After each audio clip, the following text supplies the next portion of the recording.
আবারও ছোট্ট একটি মিনি ব্লগ নিয়ে আপনাদের সামনে। হ্যালো এভরিওয়ান, আসসালামু আলাইকুম। কেমন আছেন সবাই? অবশ্যই কমেন্টের মাধ্যমে জানাবেন। আজকে আমি দিরাইর পথে রওনা দিচ্ছি।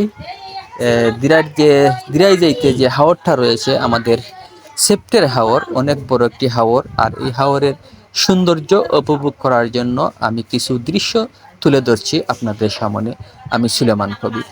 তো আসলে দৃশ্যগুলো আমার কাছে খুব ভালো লাগতেছে।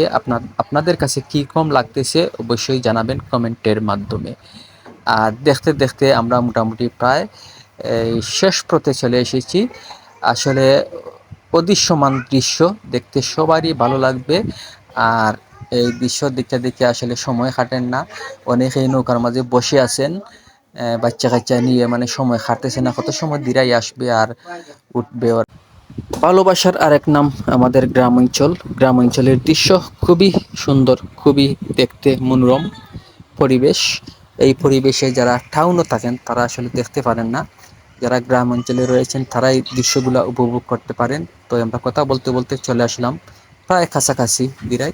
একটু বাদে নৌকা বিরাই নিব, তারপর আমরা উঠি মগি। সবাই ভিডিওটা শেয়ার করে সবার হাতে পৌঁছায়।